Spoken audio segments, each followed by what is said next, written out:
Karena Yesus sudah berkata, apabila Roh Kudus memenuhi kau punya kuasa untuk bersaksi. Apa yang dialami Pak Saumdi? Sama, dia juga orang GKI.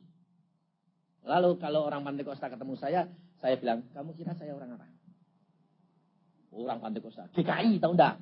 Saya kalah, aku bisa orang GKI yang. Sebabnya apa? Sebab kita mesti mengalami pembaharuan terus-menerus. Ini loh saudara.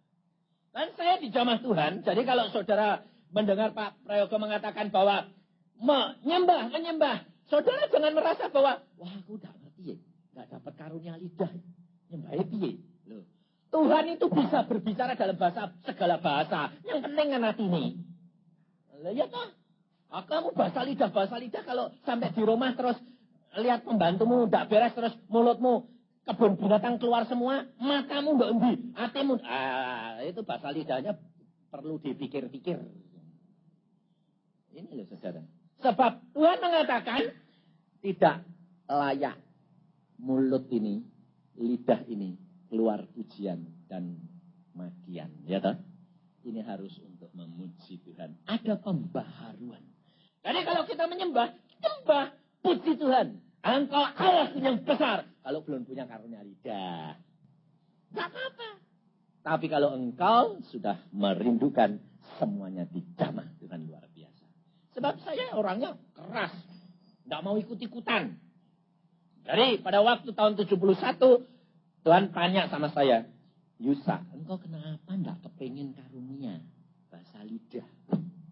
Bahasa lidah buat apa? Aku bilang gitu. Loh. Kamu baca Alkitab apa tidak ngerti?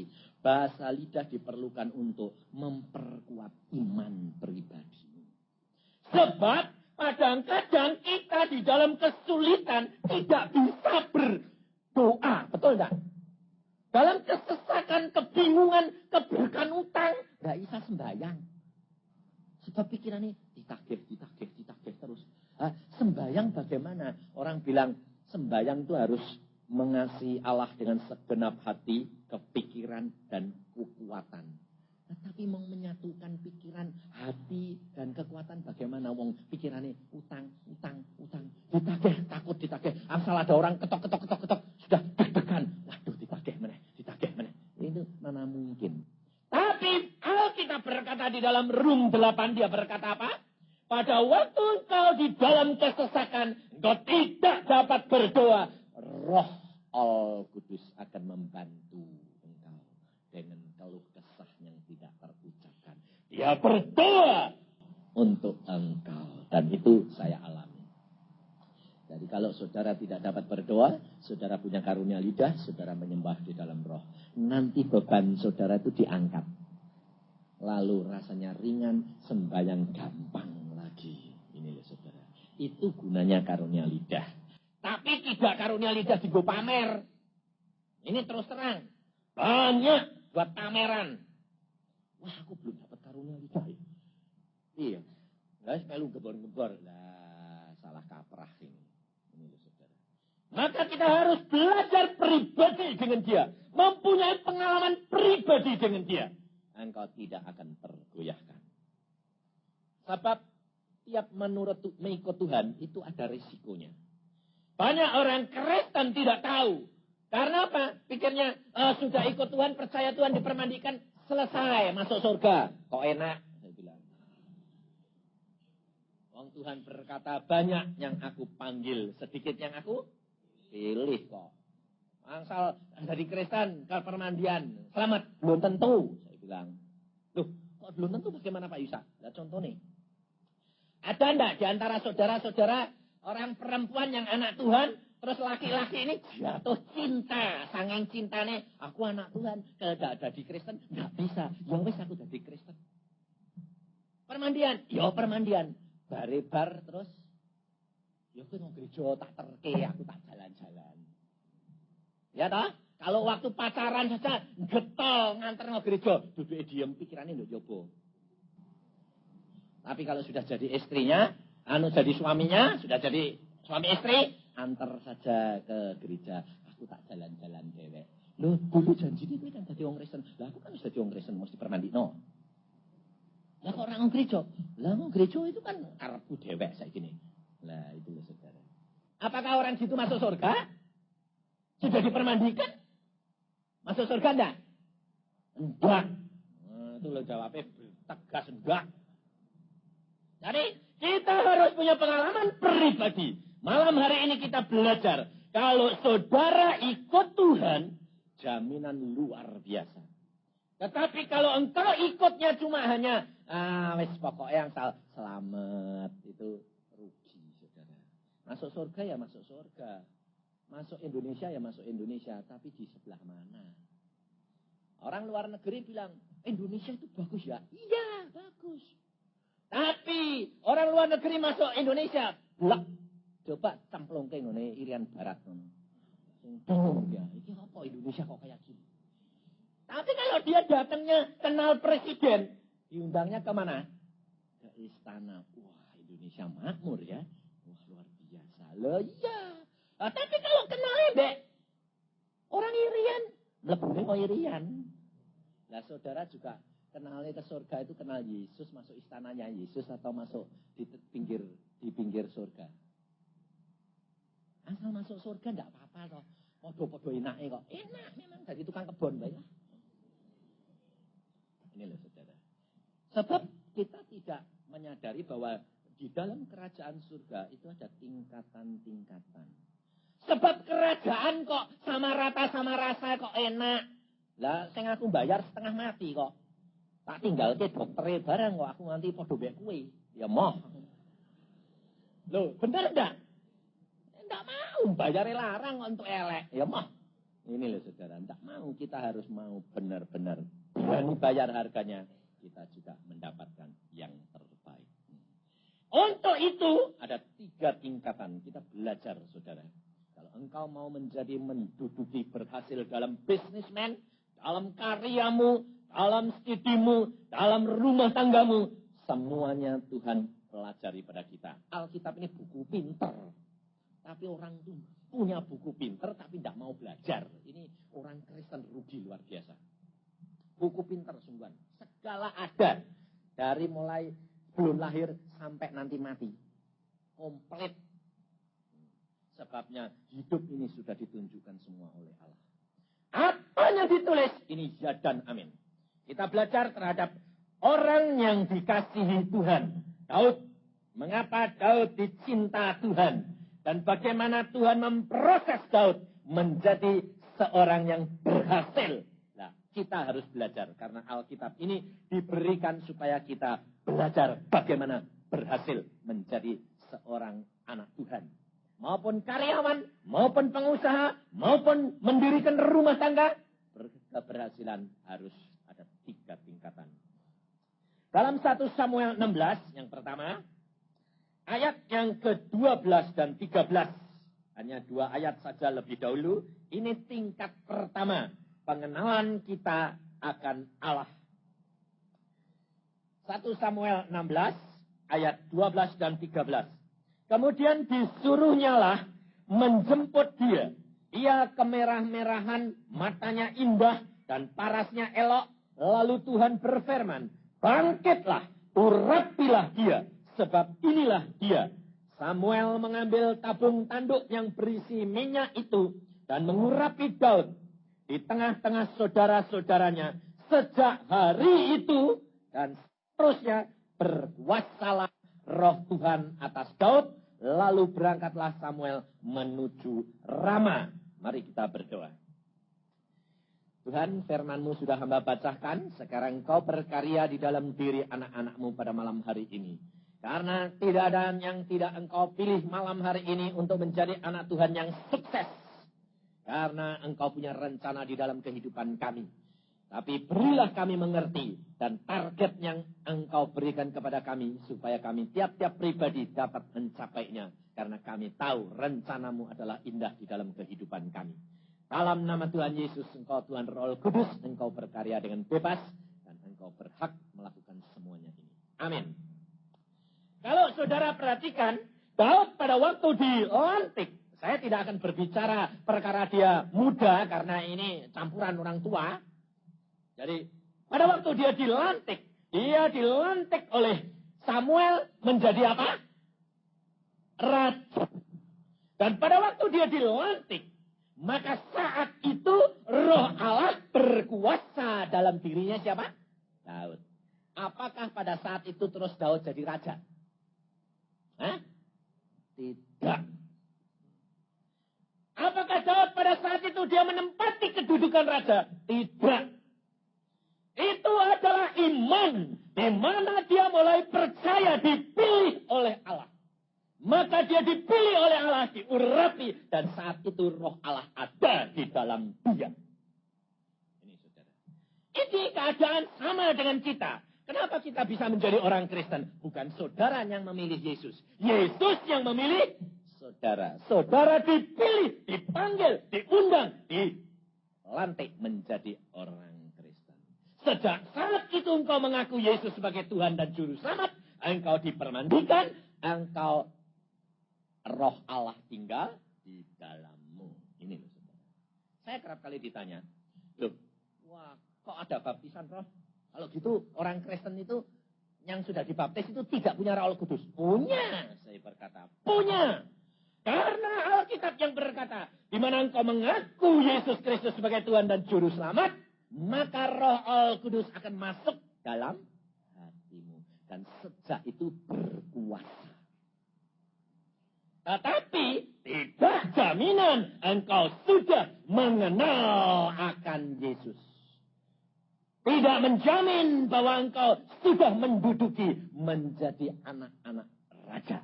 Engkau dilantik menjadi raja, menjadi anak raja. Daud dilantik menjadi raja, tapi belum menduduki kedudukan raja. Betul tidak? Ini. Jadi kita perhatikan, kita menjadi orang Kristen, tahap yang pertama, kita dilantik menjadi anak-anak Yesus Kristus Raja. Tetapi belum tentu engkau mendudukinya. Karena tergantung daripada engkau sendiri. Daud pada waktu dia dilantik, setelah dilantik, Allah berkuasa dalam dirinya. Daud kembali lagi menjadi gembala. Di dalam dia mengembalakan, Allah memproses dia. Sebab dia bakal jadi raja, dia bakal mesti menghadapi peperangan, dia dilatih oleh Allah untuk berperang. Makanya di dalam Mazmur dia berkata apa? Allah melatih aku tanganku untuk berperang. Tetapi pertama kali latihan Allah kepada Daud melalui apa? Dia ditemukan di dalam pengembalaan. Tidak perang sama orang, perangnya sama binatang. Ada singa mau menerkam kambingnya, nah dia mengalahkan singa. Ada biruang, dia mengalahkan biruang. Loh, ini loh saudara. Latihan demi latihan yang diberikan oleh Allah, ini ada maksud daripada Allah. Demikian juga saudara menjadi orang Kristen pertama, saudara dilatih. Lalu saudara bilang, mana jadi orang Kristen ya, nggak ada apa-apa gini kok. Ini saudara sedang dilatih, tergantung daripada ketekunan diri saudara.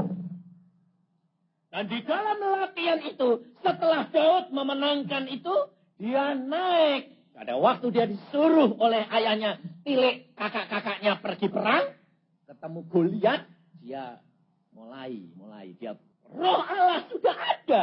Dia berani karena Allah sudah melihat bahwa Daud sudah mempunyai kemampuan untuk mulai bertanding dengan manusia lawannya.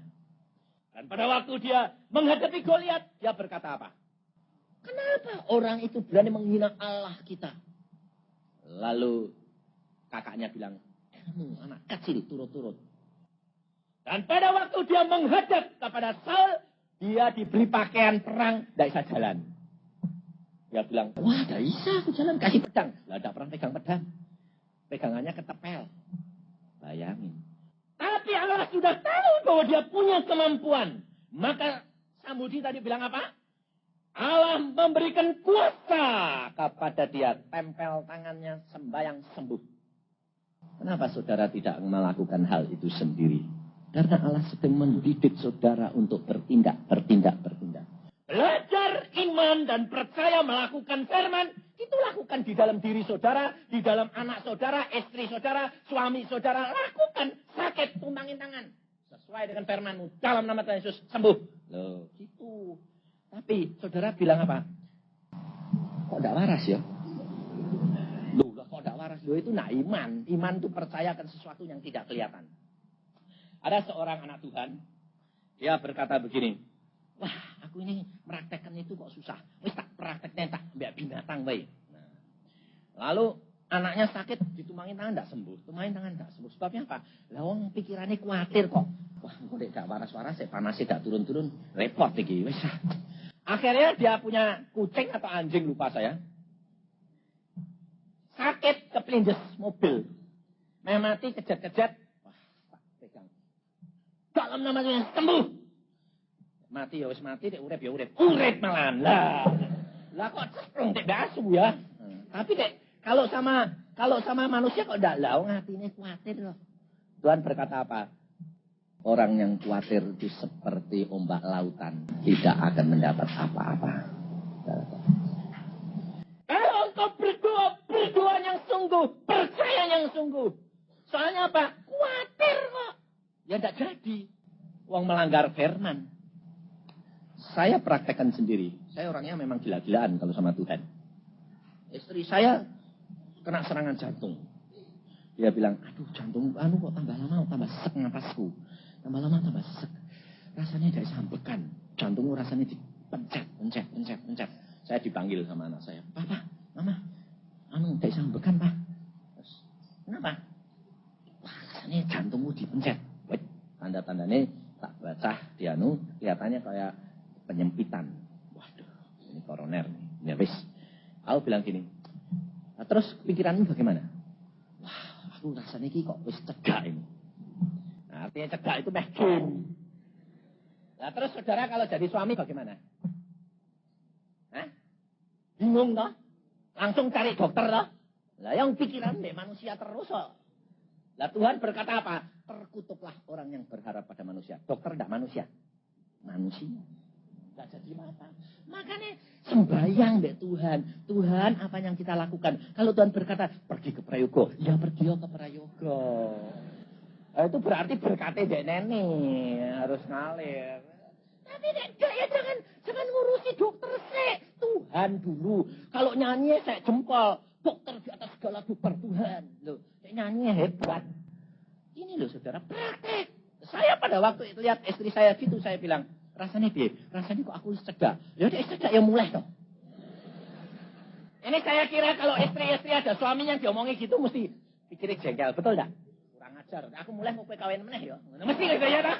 Ini bab ibu-ibu mesti gitu, mesti punya pikiran gitu. Sebabnya pikiran kenapa?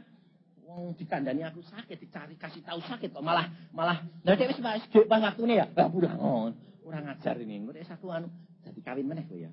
Enggak, untungnya istri saya tuh kenal watak saya. Saya bilang, kalau kamu sudah merasa tambah lama tambah dekat, katakan, Tuhan, engkau siapkan diriku untuk segera menghadap engkau. Saya katakan pada istri saya. Tidak usah takut, pulang, enak. Istri saya bilang, ya saya sembahyang.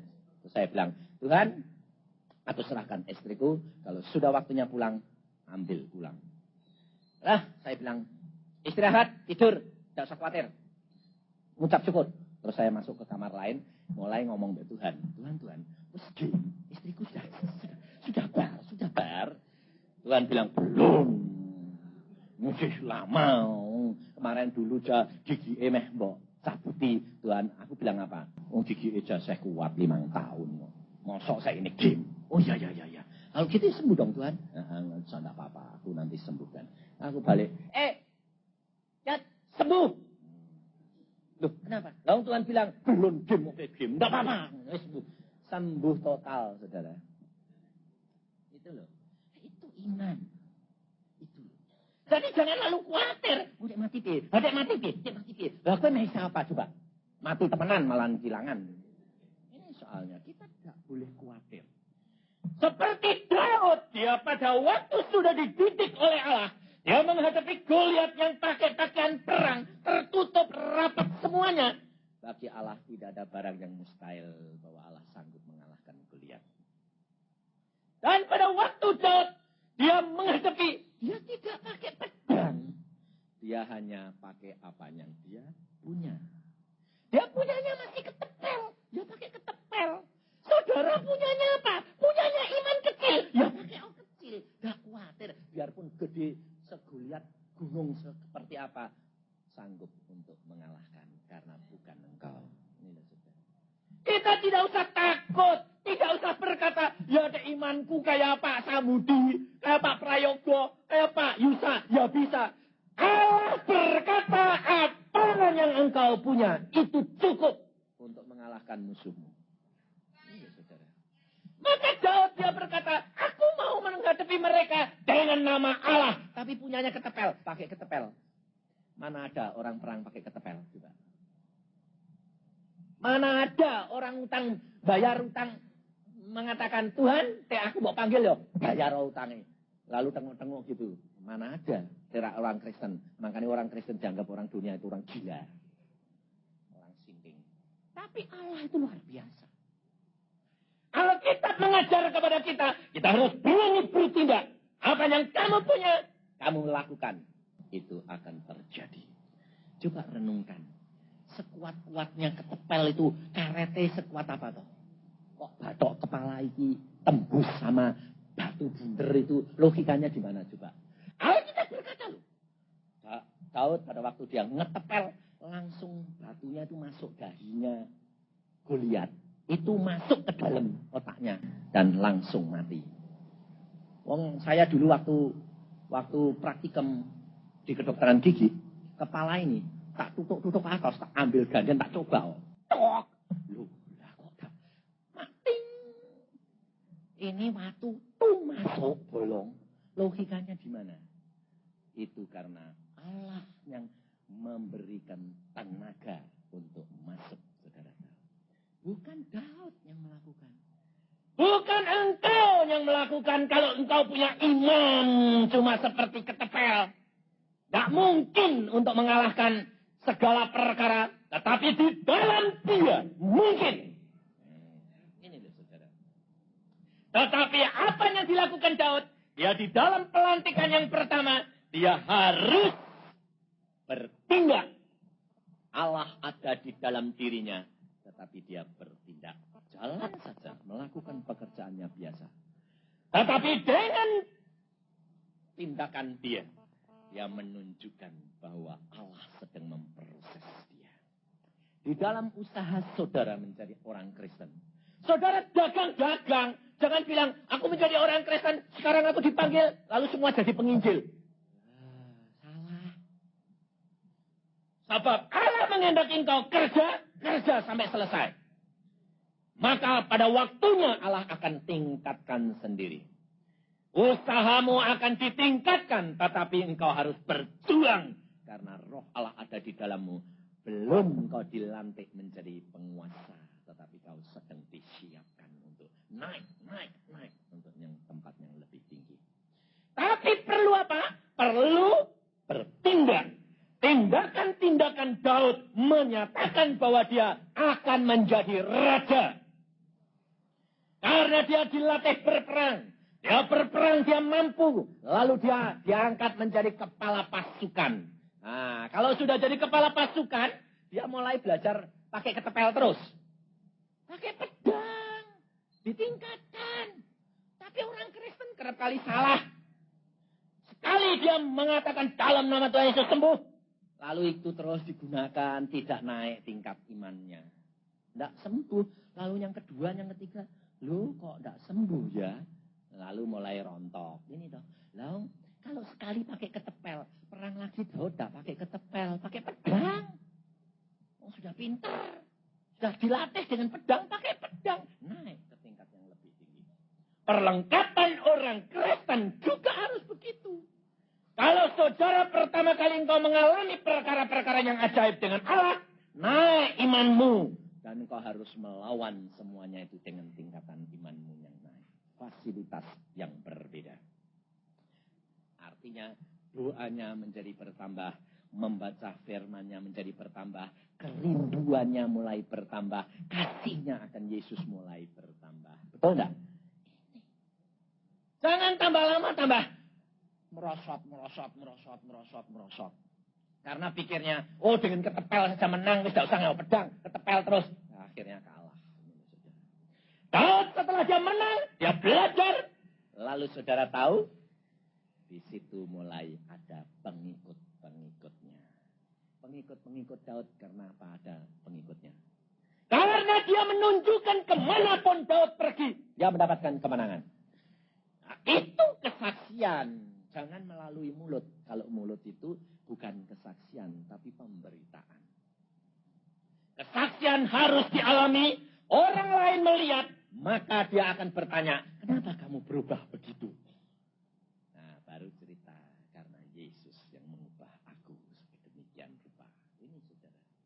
Hidup kekristenan harus ada 3 tingkatan. Tingkatan yang pertama adalah menjadi orang Kristen pertama. Setelah itu, dia harus bertindak. Menyatakan pemrosesan Allah itu nyata di dalam dirinya. Sehingga dia mendapatkan pengikut-pengikut orang-orang yang bertobat. Kalau saudara menjadi orang Kristen sudah 10 tahun, 5 tahun, 15 tahun. Belum pernah bersaksi dan mendapatkan jiwa-jiwa. Perlu dipertanyakan. Saya bilang sama ibu saya dulu. Aku tidak mau kawin. No. Kenapa saya tidak mau kawin? Tidak ada orang perempuan yang sanggup sama saya. Nah, kenapa gitu? Wah, aku tidak isau. Orang perempuan itu tidak mau nurut. Tidak jadi. Aku kawin cerai, percuma. Lah terus, aku tidak mau kawin.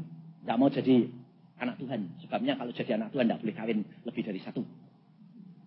Lah terus, aku punya istri nanti seperti Daud 300. Lulah, itu perbuatan apa? Ya ben. Hidup relek enak. Hidup di dunia itu harus dinikmati. Saya bilang. Masuk neraka. Masuk neraka sisan beneran. Tunggu dok neraka, dok dunia, dok neraka. Tapi kalau Allah jangkau tidak bisa, saudara. Kalau dia sudah panggil saya, sudah ambil saya, tidak bisa melarikan diri. Ini Allah luar biasa. Kalau dia sudah punya mau, tidak ada yang bisa menahan dia. Maka pada waktu aku dijangkau Tuhan, istri saya, pacar saya itu bilang apa? Aduh, rasanya aku tidak kuat jadi pacarmu. Kenapa toh? Tidak kuat. Wah itu, waduh.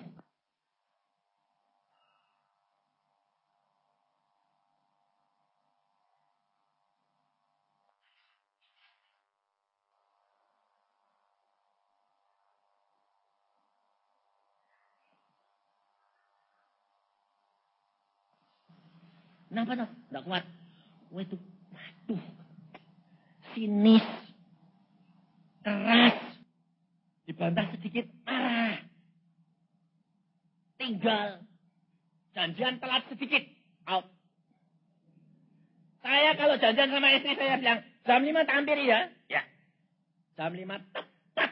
Aku di depan rumah dia. Saya ketok. Mana si Kiat? Bilang, suruh nunggu sebentar.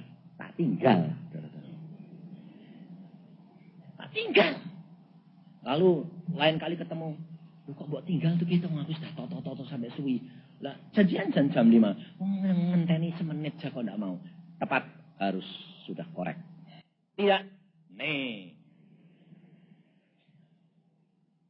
Saudara tahu. Tapi saya juga tidak mau terlambat. Orangnya gitu. Enggak mau datang lebih cepat. Enggak mau.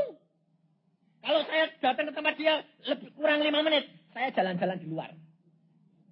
Orang kayak orang sindeng juga. Tak pikir-pikir sekarang kayak orang sindeng saya. Jadi naik sepeda motor itu saya mutar sampai tak pas. Jam 5 tak persis di depan pintu. Tok. Nah, itu loh saudara. Saya kerasnya luar biasa. Tapi toh kalau Tuhan sudah mengendaki semuanya itu luar biasa. Diubah Allah demikian rupa sehingga saya bisa mengasihi dia.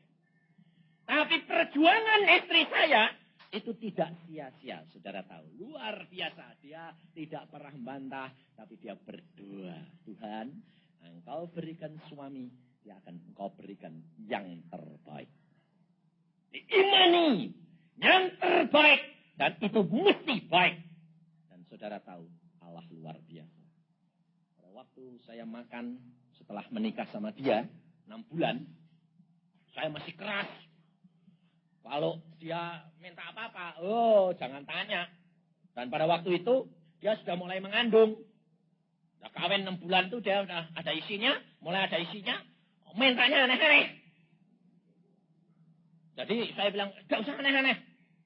Dia diam sama air mata.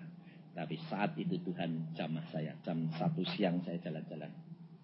Habis makan, Tuhan berbicara langsung. Dia berkata begini. Mulai hari ini, engkau menjadi orang Kristen yang benar. Saya bilang, siapa yang ngomong ini? Saya cari-cari, tidak ada. Terus saya bilang, Tuhan, kalau ini engkau yang bicara, sekali lagi yang ngomong. Hari ini, engkau baru menjadi orang Kristen yang benar. Saya bilang, yang benar dong Tuhan.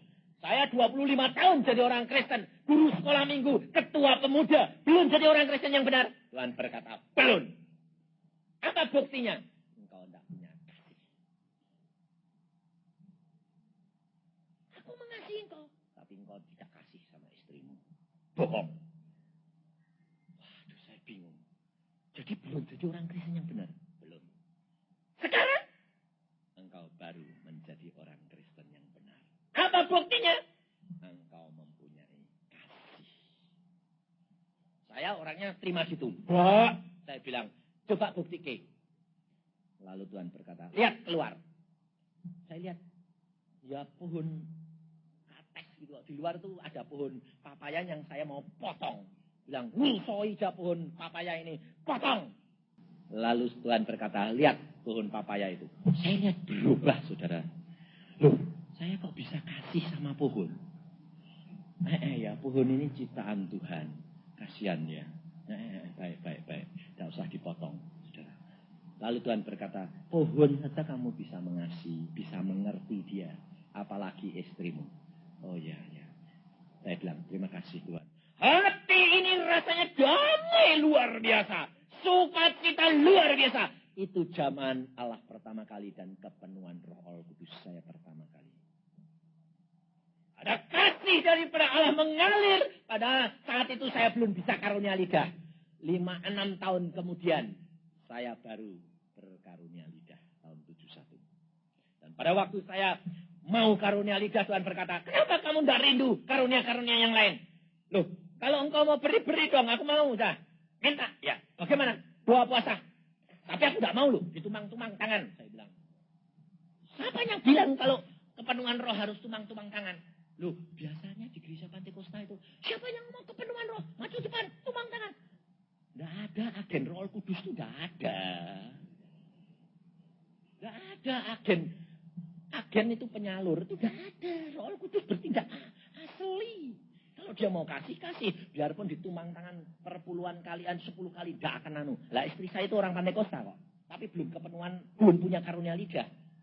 Karena apa? Ya, saya bilang, sudah punya karunia lidah? Belum. Gereja sudah ada.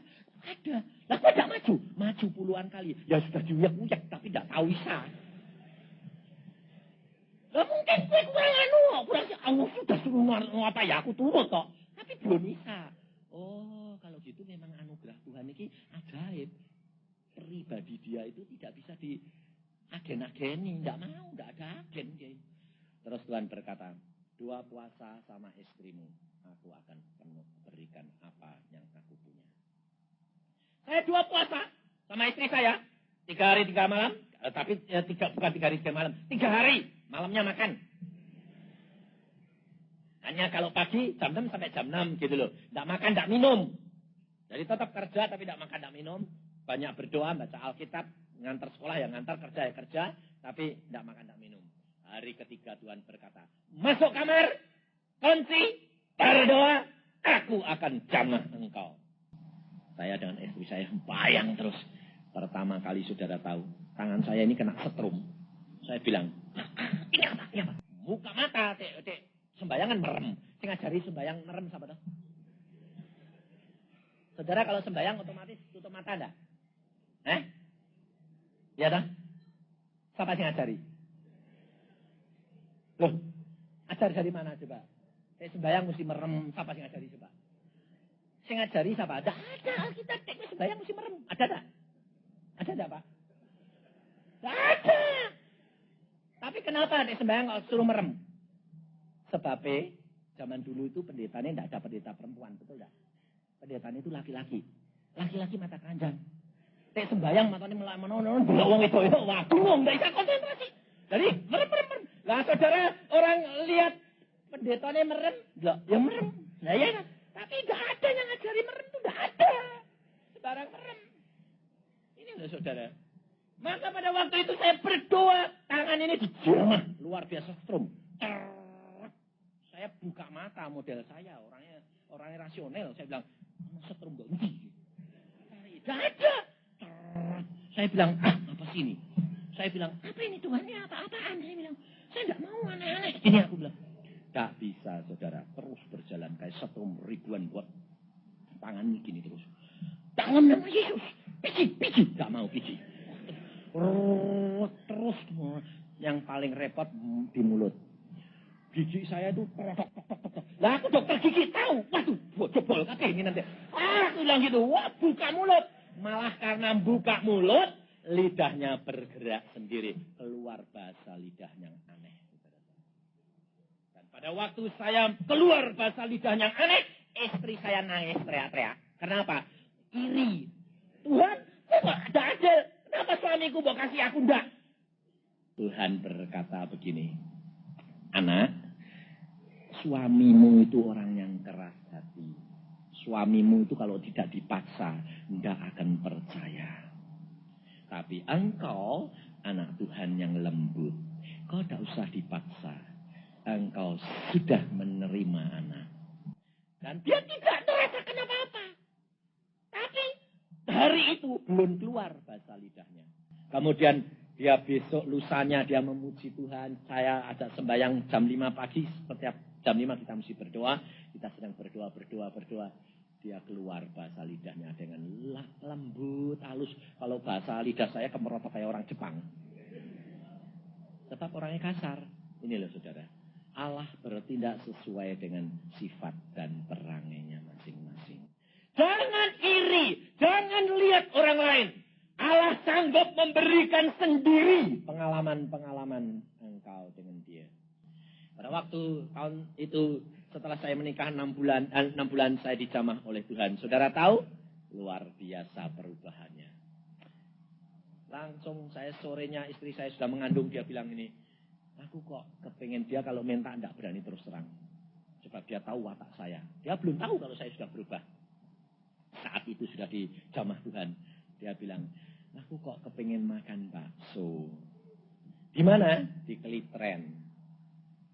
Ya yuk tak antar. Kaget dia. Loh, gue mau. Oh mau. Naik apa? Dia takut ragu-ragu. Saya tanya, naik apa? Punya sepeda motor, tapi dia bilang, aku kok kepengen naik sepeda. Jadi nenek dibonteng. Padahal jauhnya itu 7 kilo. Naik lagi dari... Aku bilang, dia takut sudah ragu-ragu, ternyata tidak mau. Saya bilang, ojo khawatir, tak bonceng ke. Dia matanya kaget, dia buka. Kapan gue mulai ngerti aku? Siang ini Tuhan jamah. Sekarang aku mengasihi kamu dan mengerti kamu. Bayangin. Hidup kekeluargaan menjadi berubah. Indah di dalam dia. Ada kedamaian. Di dalam Yesus ada kedamaian. Ini jaminan. Hidup dengan dia mesti ada pemrosesan. Di dalam pemrosesan kita akan melihat ada kegenapan daripada tiap firman Allah. Maka tingkat yang kedua, setelah Daud membayar harganya pemrosesan, dia sudah diangkat menjadi kepala pasukan. Lalu Saul mulai iri dan mau dibunuh. Dan Daud harus lari. Dan diproses Tuhan lagi kira-kira 10 tahun, saudara. Dia harus melarikan diri dari kejaran Saul. 10 tahun lamanya. Dan pada waktu Saul diserahkan kepada Daud oleh Tuhan, apakah Daud bunuh Saul? Tidak. Daud berkata, jangan jamah orang yang diurapi Tuhan. Biarkan Tuhan yang mencopot sendiri. Nanti aku menduduki jabatannya. Tapi dia tunggu waktu dan saatnya Tuhan. banyak orang Kristen tidak sanggup menunggu waktu dan saatnya Tuhan. Dia mau cepat-cepat. Seorang pengusaha yang sudah diberkati Tuhan, mulai punya uang banyak, usaha mulai besar. Coba, yang kecil-kecil kira-kira dipencet biar mati sekali enggak? Ya toh? Toko kecil-kecil diberdirikan supermarket. Gepeng yang cilik-cilik mati kabeh. Betul enggak? Kalau saudara punya usaha sudah mulai tinggi, kepengennya apa? Uang secepatnya masuk. Yang kecil biar mati sekalian. Tapi Daud tidak begitu. Dia tunggu waktunya Tuhan. Semuanya suruh tumbuh menurut kehendak Bapa. Dan dia bijaksana. Biar dikejar-kejar, dia yang melarikan diri. Tapi dia tidak melawan Saul. Ini loh saudara. Musuhnya diserahkan 2 kali, tidak dibunuh. Tetapi dia rela menunggu waktunya Tuhan. Kalau engkau menjadi anak Tuhan, engkau akan dapat mengerti belajar dari Alkitab. Maka engkau akan menjadi orang yang diberkati. Karena kalau engkau belajar, engkau akan menjadi orang yang diperkenan Allah. Luar biasa. Makanya jangan tergesa-gesa. Saya sendiri dulu bilang gini, Tuhan, engkau janji ngambil saya kok. Dari umur 12 kok. Sekarang 40 tahun saya belum jadi hambamu sih Tuhan. Tuhan berkata apa? Yusa, jangan tergesa-gesa. Aku punya waktu sendiri. Orang ketinggalan.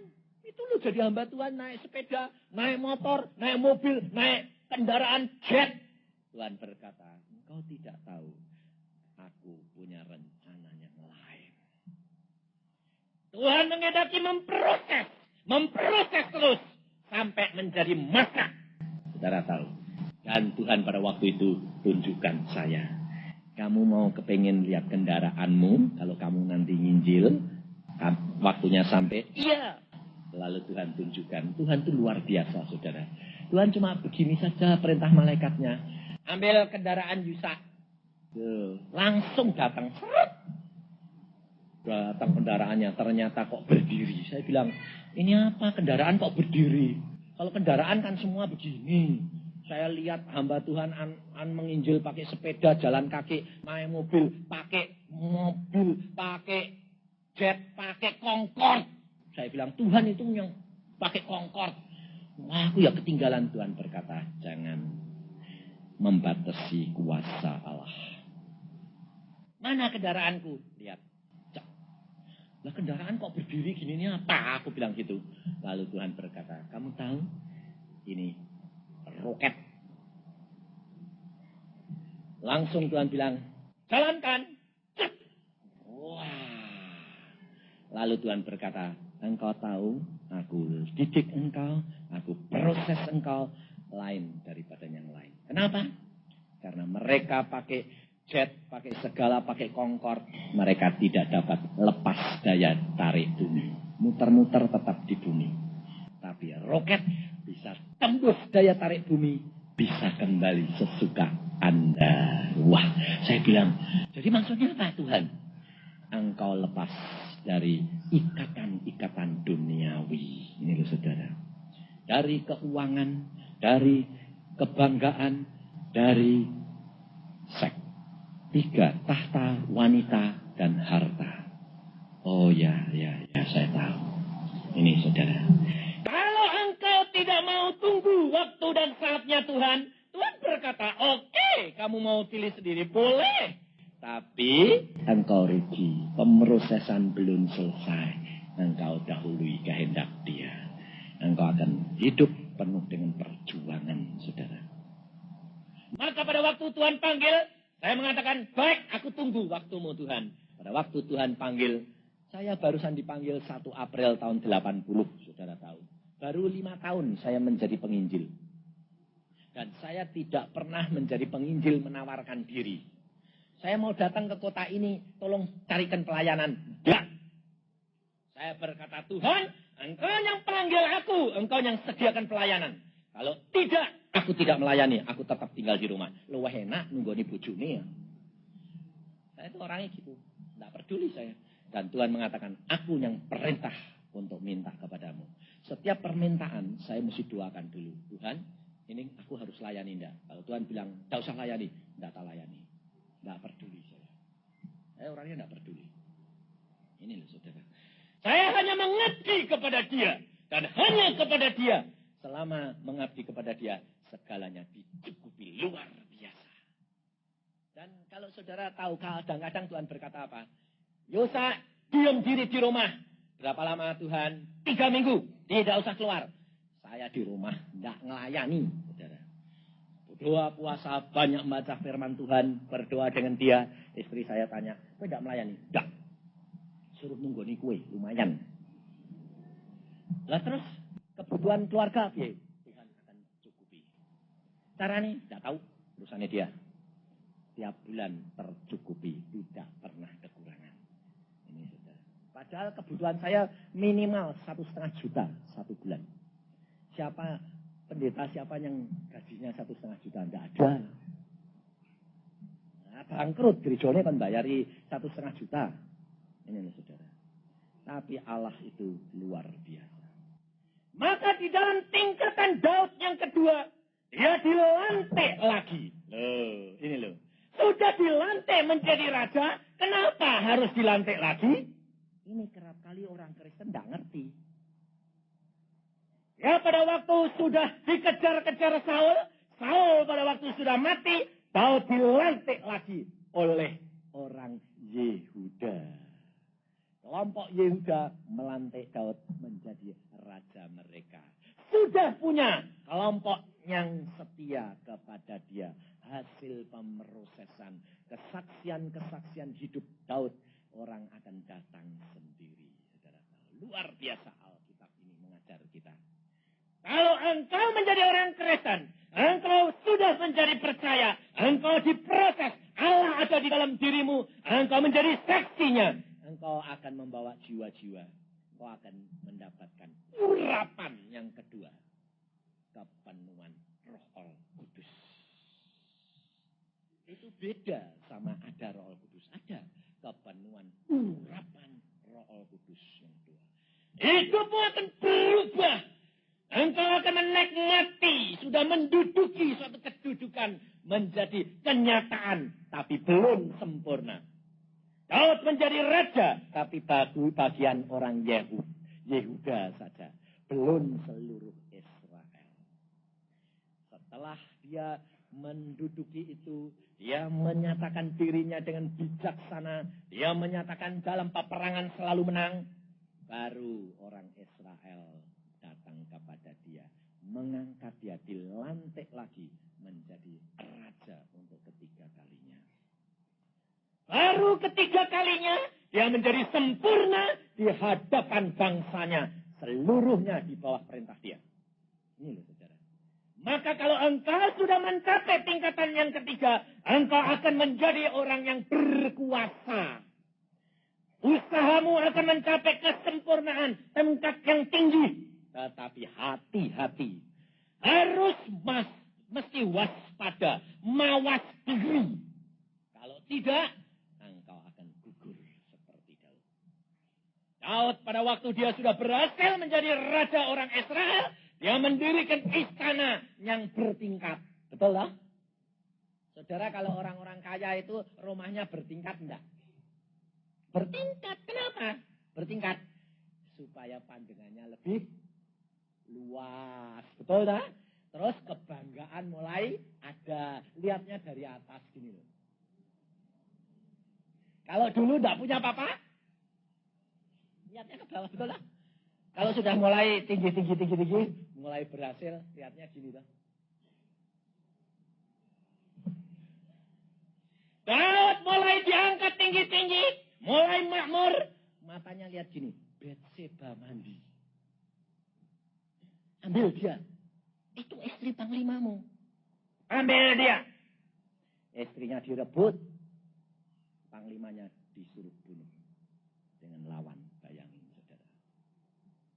Kalau engkau jadi pengusaha sudah berhasil, engkau sudah naik, punya kedudukan tinggi, mulai lihat orang dari atas. Tidak lihat istrinya lagi. Istrinya di samping tidak kelihatan, kelihatannya gini. Tidak pernah gini. ketarik sama orang, kecantol, betseba baru. Nah, kalau sudah gitu berantakan enggak? Berantakan rumah tangga, saudara. Maka dari itu kita harus waspada. Sebab 3 perkara tahta wanita dan harta ini berbahaya luar biasa. Tapi di sini banyak wanita pikirnya kapok kowe ya, laki-laki dicuci maki hari ini ya. Tapi jangan kira zaman sekarang wanita-wanita jatuh cinta banyak. Mak-mak jatuh cinta sama cucu banyak-banyak. Jangan kira. Sebab zaman ini zaman luar biasa gilanya. Orang akan dirangsang oleh segala perkara yang jahat. Wanita-wanita kalau sudah kaya, uangnya sudah banyak, lihatnya apa? Dia tidak jatuh cinta sama wanita, enggak. Sudah tambah tua. Tapi apa? Harta. Lihat yang klip-klip loh. Ya toh? Mulai tren-tren. Nah ini. Itu harta, wanita, dan tahta. Kebanggaan. Kesombongan. Ini sudah. Lalu memerintah seenaknya. Berkuasa. Ingat saudara. Semuanya itu hanya anugerah Allah. Bukan usahamu. Tetapi karena engkau melekat kepada Allah. Allah memberikan dan mengaruniakan kepadamu. Engkau harus mengucap syukur kepada dia. Maka di dalam dia engkau akan diangkat tinggi-tinggi. Naik. Menjadi sempurna. Karena Allah berkata, hendaklah engkau sempurna. Karena Bapakmu sempurna adanya. Jaminan menjadi anak Tuhan dalam 3 tingkatan. Menjadi kesempurnaan di dalam dia. Rohani dan jasmani. Kedamaian, keselamatan, kesehatan, dan keberkatan. Semuanya diberikan bagi orang yang mengasihi dia.